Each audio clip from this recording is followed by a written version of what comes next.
কেমন আছো সবাই? আজ আমি আবার চলে এসেছি আর একটা নতুন রান্নার রেসিপি নিয়ে। নমস্কার, আমি আবার চলে এসেছি বসবাড়ির রান্নাঘরে। আজকে আমি রান্না করব রসগোল্লার ভর্তা। আমি ওভেনে কড়া বসিয়ে দিয়েছি, এতে বড় চামচের 2 চামচ তেল দিলাম। ফোড়নে দিলাম মেথি। মেথিটা ছেঁকে নেবো তো, ওই জন্য আমি ছাঁকনিতে দিলাম মেথিটা।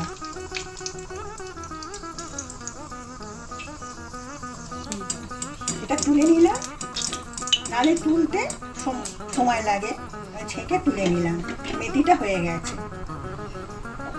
এবার আমি দিলাম, এতে আছে 2 চামচ চারমগজ বাটা, আর 1 চামচ কাজু বাদাম বাটা, আর একটা শুকনো লঙ্কা বীজ ফেলে দিয়ে বেটে নিয়েছি।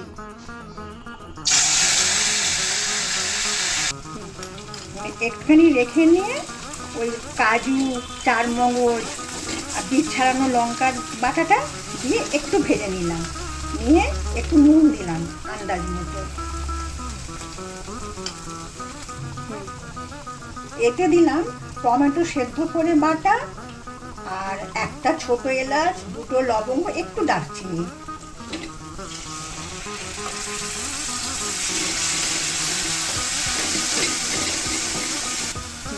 এবার দিলাম মশলা ধোয়া জলটা দিয়ে দিলাম। দিয়ে দুধটা ঢেলে দিলাম।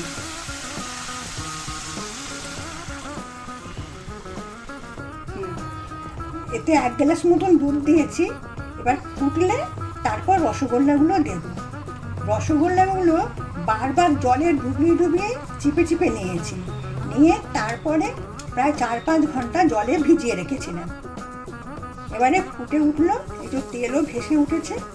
এবার আমি সেই রসগোল্লা জল থেকে চিপে চিপে তুলে দিলাম। এতে প্রায় 22-23টা রসগোল্লা আছে। দেখুন, জলটা আবার চিপে নিলাম।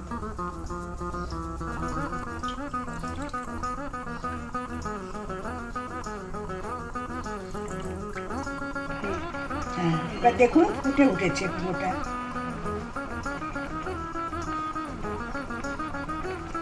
কাঠের খুন্তিতে কেন নাড়ছি, তাহলে রসগোল্লা ভেঙে যাবে না।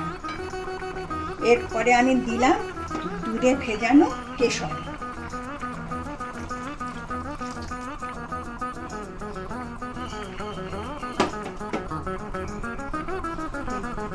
দেখুন কেমন বাবুর মতন হয়ে ফুটছে।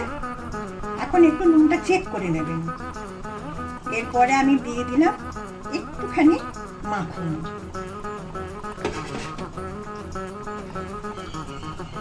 রান্না রেডি।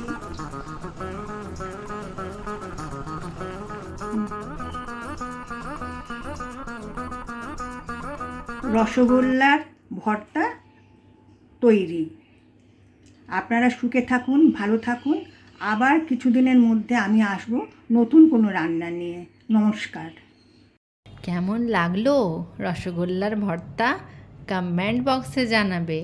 আরও নতুন নতুন কী রান্না দেখতে চাইছো সেটাও জানিও। লাইক, শেয়ার, কমেন্ট করতে ভুলো না। প্লিজ আমার চ্যানেলকে সাবস্ক্রাইব করে দাও।